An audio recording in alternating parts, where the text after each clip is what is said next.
going on, everybody? Welcome back to the channel. Today I'm gonna work out with Brandon. Brandon is getting ready for his first men's physique show, and we gotta teach him how to pose or else he'll never get up there. Which means that he really needs to learn how to engage his back. So in today's video, we're gonna do some back training, some posing, and hopefully he gets it this time. Show us what you got right now. This shirt makes it look like it flares. So I've been like getting the rolling part, but then when I go up, I still remember you telling me I'm just rolling my shoulders forward. So I don't know if I'm doing it correctly, but at least like I can feel it better when I go down. Yeah. Feel my scapular. Yeah. And that's the main part. But then like getting it to go sideways is now the part I don't know. All right, we're gonna do some stuff to work on that. I think we're gonna use that machine right there. That one, I can't even, is my finger in it? No, your fingers, oh yeah, it is. We're using this machine right in front, and we're gonna focus on you feeling that stretch and what it feels like to protract. We didn't even start doing anything yet. He's like, oh, I'm fucking hot. Oh shit. God damn. It's warm. It's hot in here because of me. Look at my veins.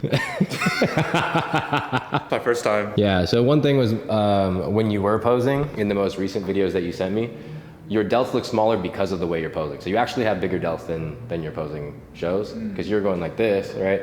But you were rolling that shoulder so far forward like this, it was basically just like erasing it. So we'll work on that kind of stuff. But first move today is single arm. Wow, that lighting is ugly. Single arm pull downs.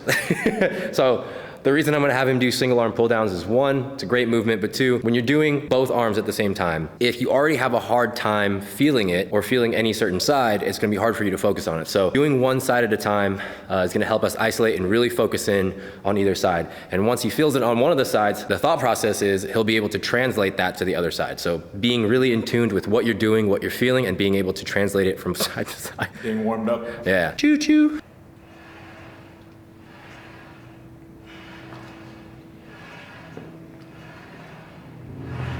No, it's a Dyson. That's a great gift.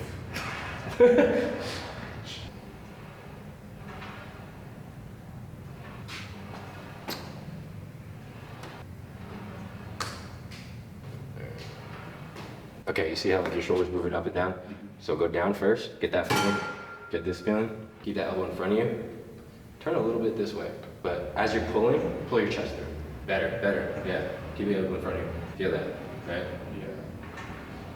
There, it's getting better. Come on, stay on it. Elbow tight.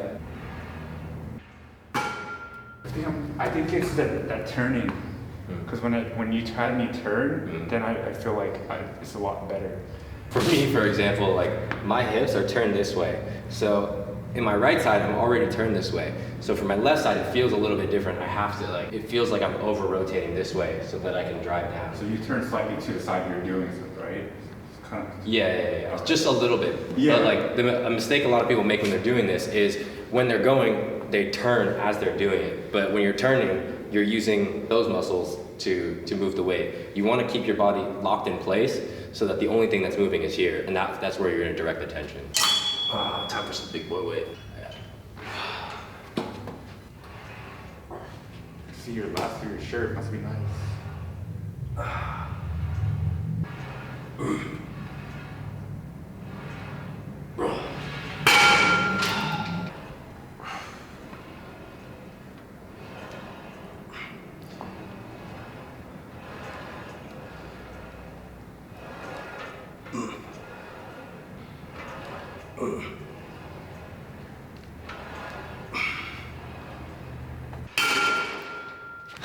It's easy.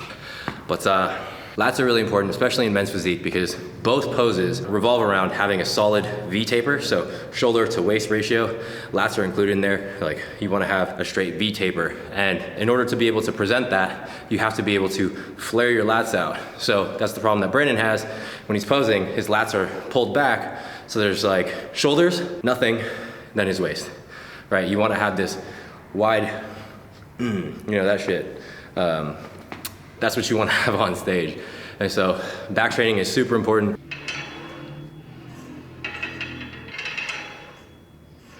Okay, elbow straight down. Pull your chest through, pull your chest through. Chest up, chest up.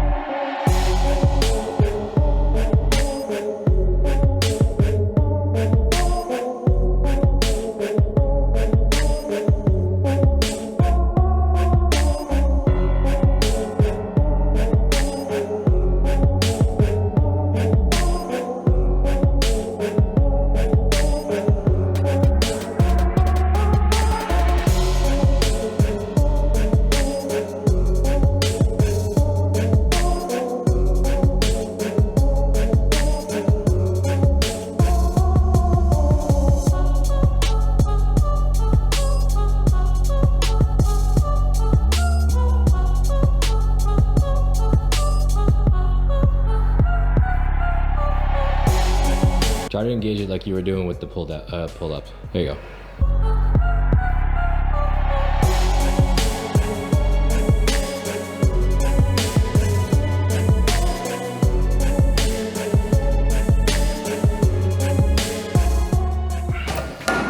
This one, I just want you to feel what it's like to get a stretch in your scap.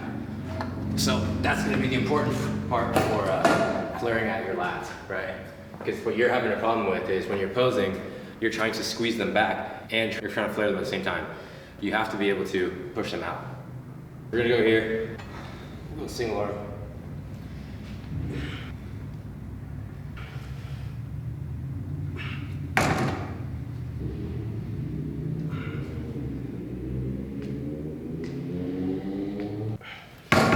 He's getting it, he's getting it.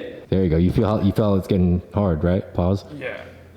But yeah, see, like that was the best. That's the best you've engaged your lat that I've seen. So I think what it really is just the orientation of your shoulder. Yours, since you're hunched over and it's like this, you just need to get set up where you lift your shoulder blades up a little, shoulders up a little, lift your chest through, and then go from there. You saw how you felt how different that felt, right? Okay, turn your hips to the left there, and then turn your rib cage slightly to the left. Now go here. Remember, squeeze there. Now drive. All the way up, all the way up. Remember, retract your shoulder blade first and then drive.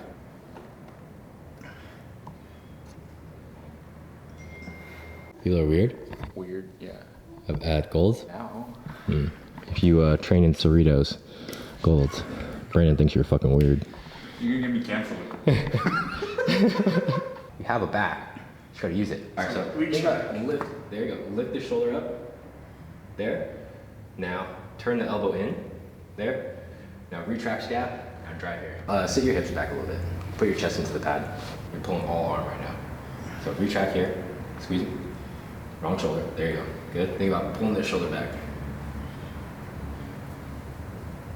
No, not up. Straight back. You had it a second ago. Oh, okay. There. You're letting your elbow come out. I will come out like this? Yeah, so like as you're pulling, you're going here. So You gotta keep it tucked. could I grab it for like Go, try it. this way? Try it. Go ahead. Try it. There you go. Better. Right there. There it is. You're trying to fucking balance yourself all weird. There it is. I'm trying to be like you. You see how like you're sitting up a little bit taller than normal? I think that's where your shoulder gets in place. Good. Come on. Feel that getting hard? Yeah. You like it? It's nice, huh?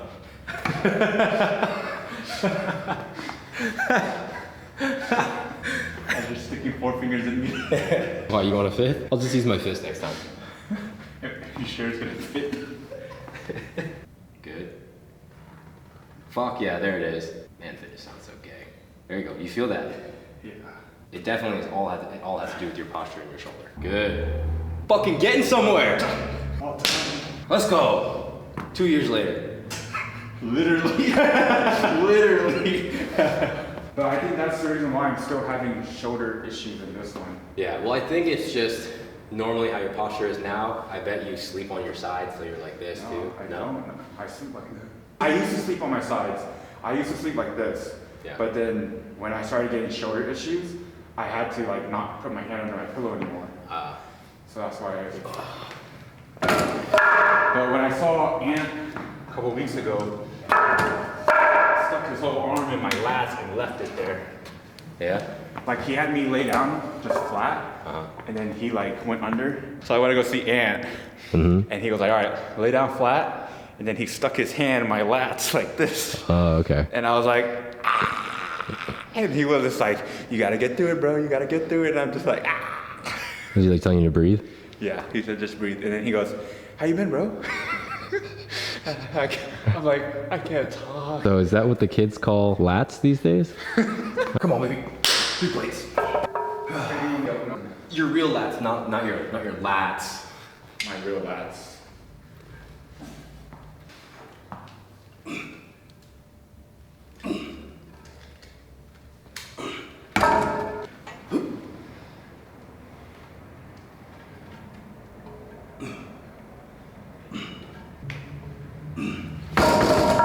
Come on.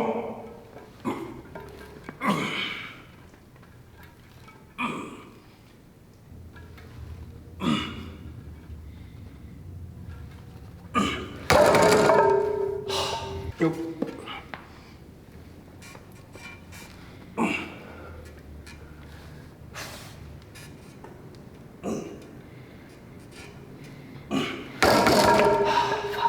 When you're from the Bay. You know, it's funny.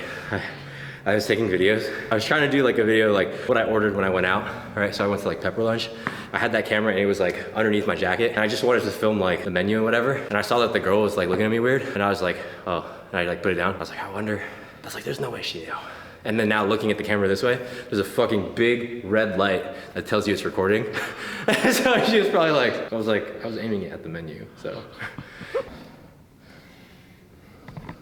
So this right here is the best that Brandon has contracted his lat in the last 20 something years. Basically his shoulder is rolled forward a lot. So when he's trying to pull, he's not actually able to contract his lat and get it from like the armpit to the spine. So being able to get in this position and supinating his grip allows him to tuck his elbows in and you know, hit that pause. All right, so it's only taken Brandon 72 minutes to do 2 movements and start learning how to use his lat. So now we can get going. All right. Let's go. This one we're gonna be working on mid-back traps. I don't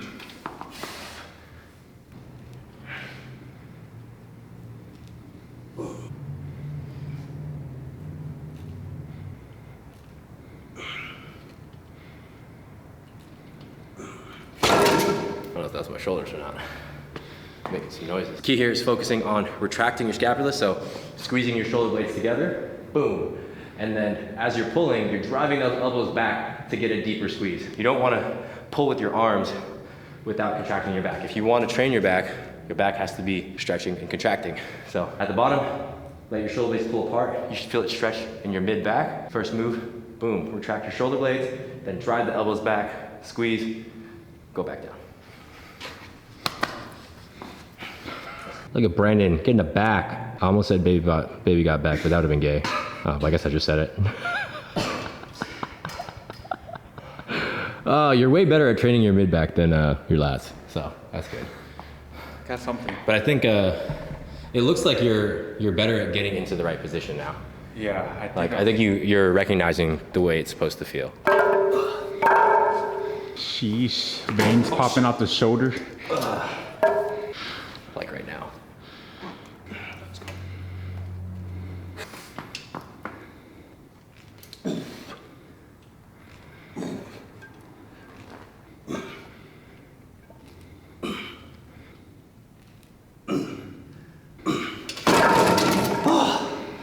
That's super light, you know?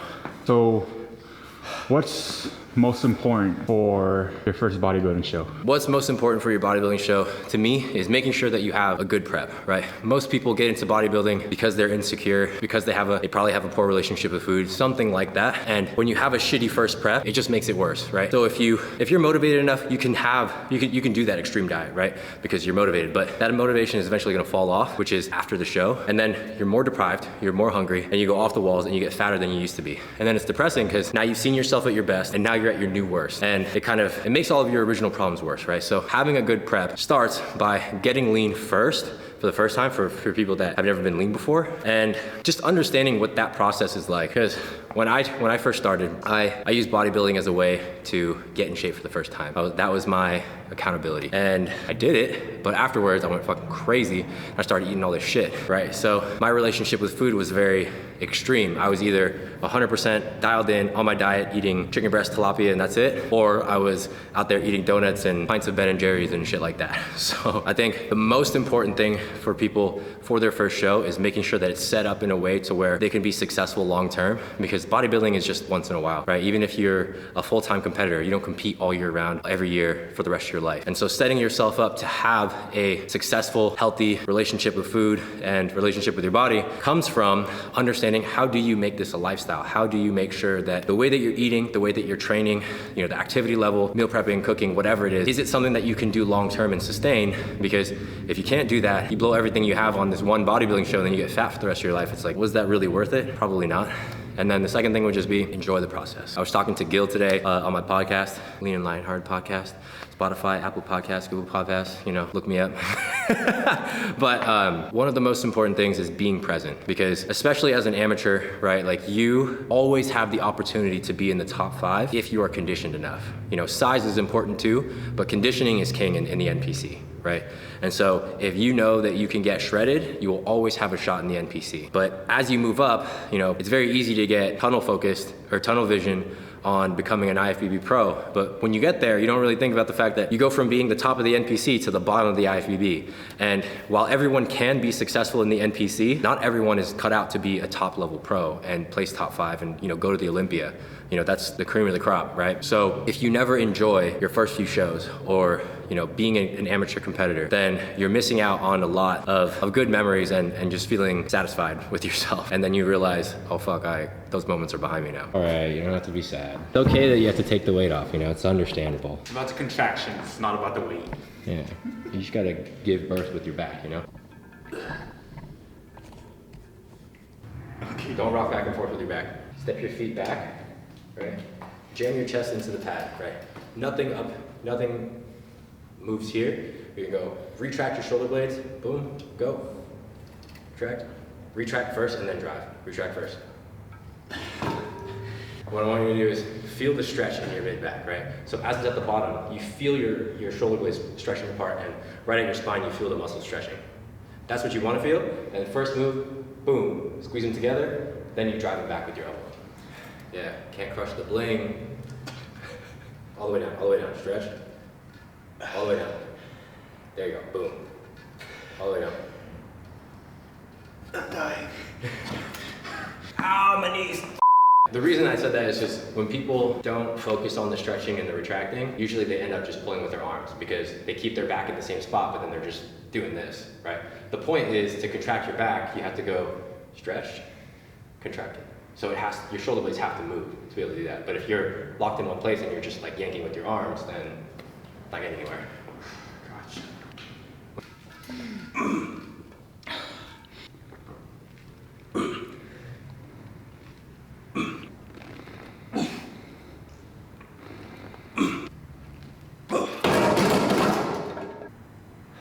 God, I'm so small now. All right, go. It's okay, we can take the weights off for you. Exposing me. All right, I remember when I had it first start. I feel like overcooked chicken breast right now. Yeah, when I was 12, I was doing this. With a pint of Ben and Jerry's, right? Yeah, man. Elbows up, boom, right here. Squeeze. No, let them stretch. All the way, let it pull you. There it goes, boom. Up, here, now you're trapped. Squeeze here first. He's tired, ladies and gentlemen. Yeah, I took pre-workout, and then on the way here, I was like, dude, my back's all itchy. It's no proprietary blends, shit like that, which is cool. Okay, I think for you, we could do that underhand pull down. This one here? Yeah, that'd be easy. Just put a 45 on there. This will probably be good for you because it puts your shoulder in the right position. Code AJ at checkout? Code Lionheart, actually. Maybe I'll try it out on my next one. It's cool. It's 350 mg of caffeine for 2 scoops, 8 grams of citrulline, 300 mg of alpha GPC for the nootropic. Okay. That sounds a little bit better than the one I'm taking. Well, it sounds similar. Why? What are you taking? Inspired something? Oh, Inspired Nutra? Yeah. This lighting's horrible. I'll let you have it. Good. Go here. Flex your abs, flex your abs. There it is, good.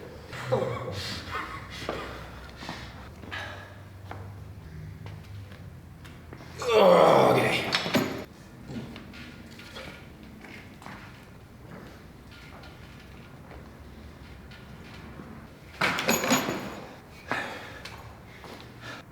Look at you. It only took you an hour and 35 minutes, and now you got your lats. Let's go, come on.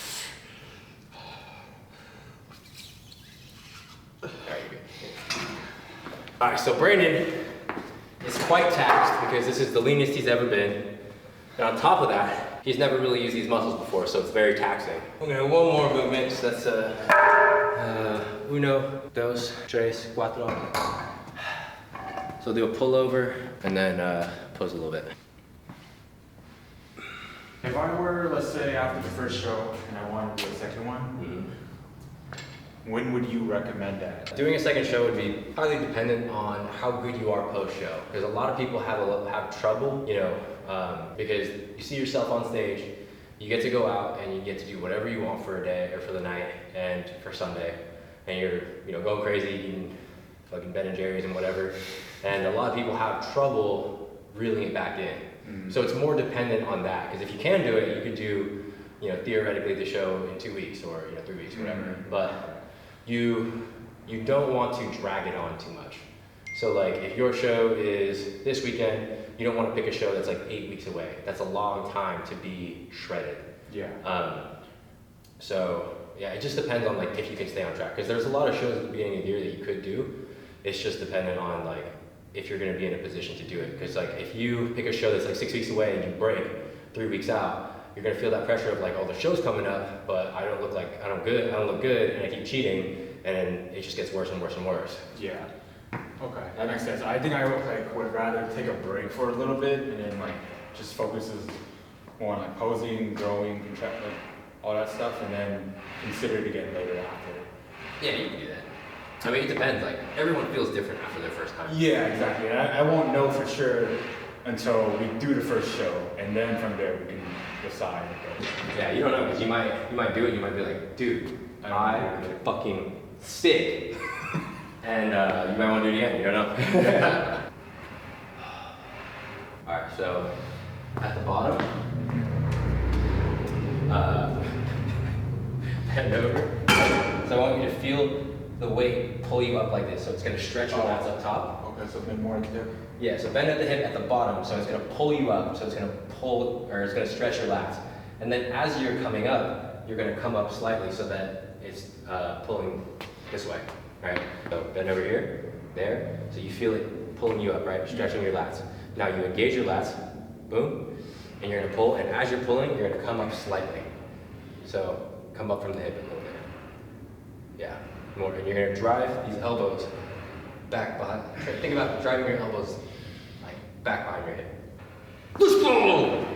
You did it. The most I've ever acted in my entire life. That shit gonna be sore tomorrow.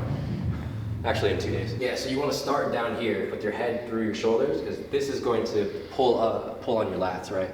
Because the weight is pulling this way, the line of the cable. So that is going to cause a stretch in the lats, and then when you're going down, you're going to slowly come up, because now here you're contracted. You want the weight to pull away from you, so now it's pulling away from you as you come up here. Versus if I'm down here, it's stacked on it's stacked on my joints, like on my shoulder, my elbow. So the point is, through the whole motion, you're changing where the resistance is coming from.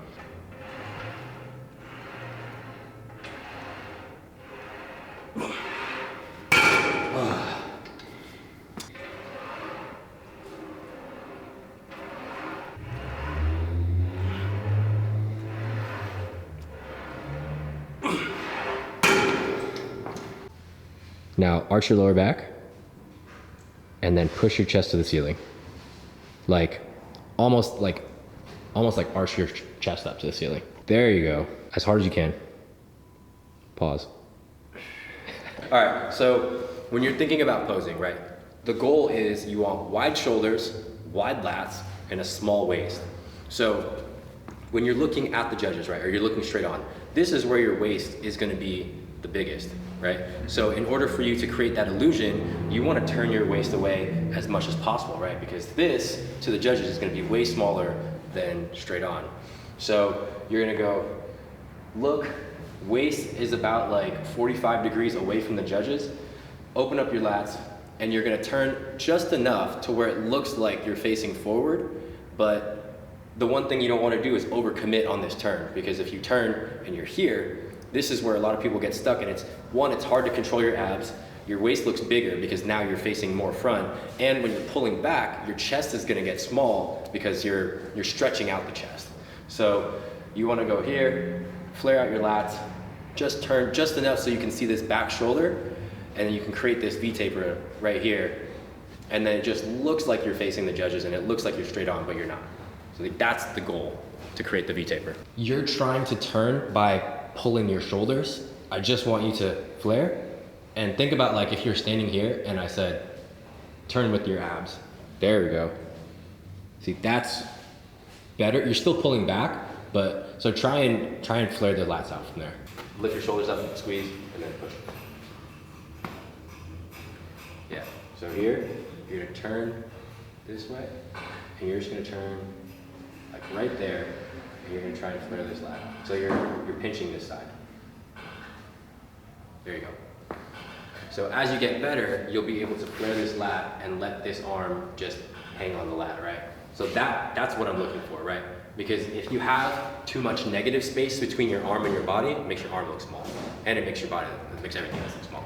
So you want to be able to close this gap without doing like this, right? So you want it to be flared, but you want your arm to be generally closer to your body. But this looks good, right? So from here, hold this, blow out all the air, crunch down, and cough. There. So that's what you have to be able to hold. So when you're practicing posing, first step is getting the pose right. Second step is getting into the pose faster. Third step is being able to hold your abs as hard as possible, blow out all the air, crunch everything down, and hold it for as long as you can. Because you want to be conditioned enough to handle a whole round of posing without being like, and then you can't hang with everybody. You can see what I'm saying there, though, right? Yeah. But the more you do it, the more I think it's because you're standing where you're like where the lighting is. You keep trying to do this. You keep trying to like lean back into the lighting. Okay. So you're just gonna have to practice like in a different spot. Could you show me what it would be like if you were on stage, like you coming from the like back and everything like that, like where you start out? Yeah. Basically, it's just like you're walking from one side. They say you start on one side, you walk. There's an X. You walk out and you're just like, you don't do that. Don't do that. But you walk out. You can do this, or you can just walk out, smile, go to the X, boom, do whatever setup you want. Boom, right there. Turn. Boom. Get your back pose. Boom. Boom. Get your front pose. And then you thank the judges. You can bow. You can just be like, thank you. But then you walk off, right? And then at another time, they're gonna bring groups of, it depends on the show, but like sometimes they'll bring up groups of 5. It's just like the initial round. So it's just like in numerical order. It just depends on how many people are in the class.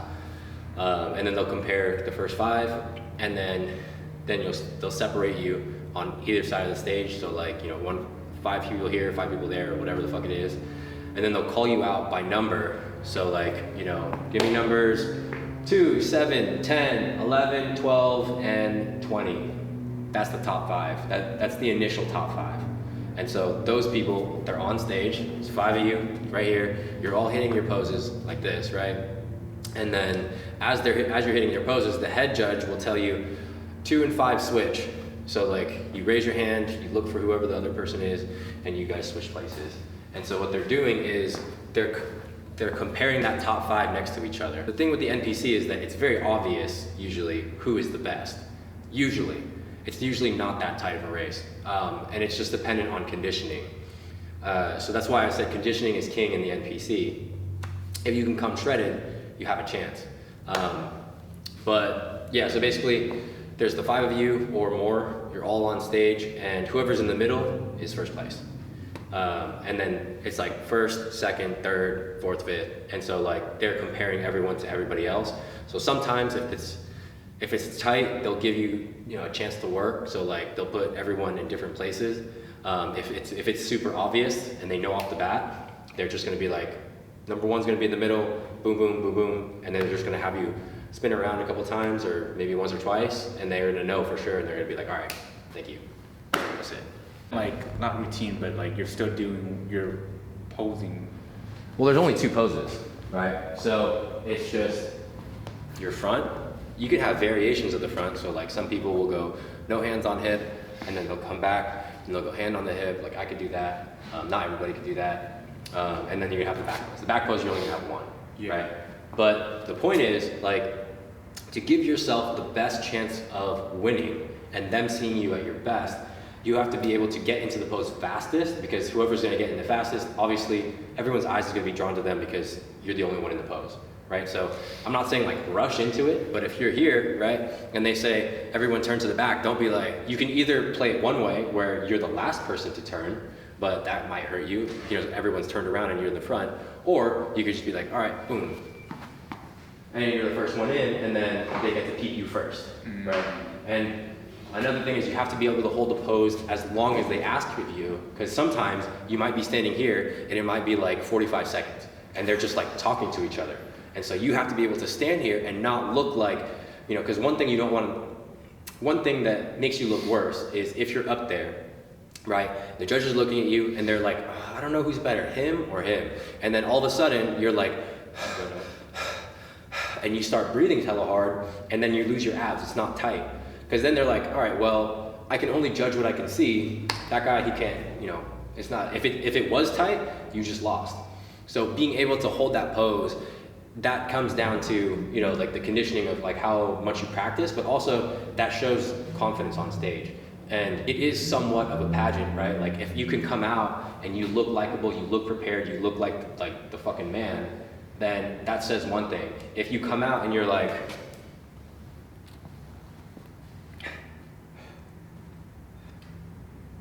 and you keep checking yourself, it shows that you're not fucking ready, and that's less appealing to most people. And like judges, they're just like regular people, you know what I mean? So like if you move a lot, they'll look at you, but if you keep fucking moving, they can't see anything, right? And so like that's why a lot of people, especially in their first routine, they come out and they're like, and then they move on because they're so excited.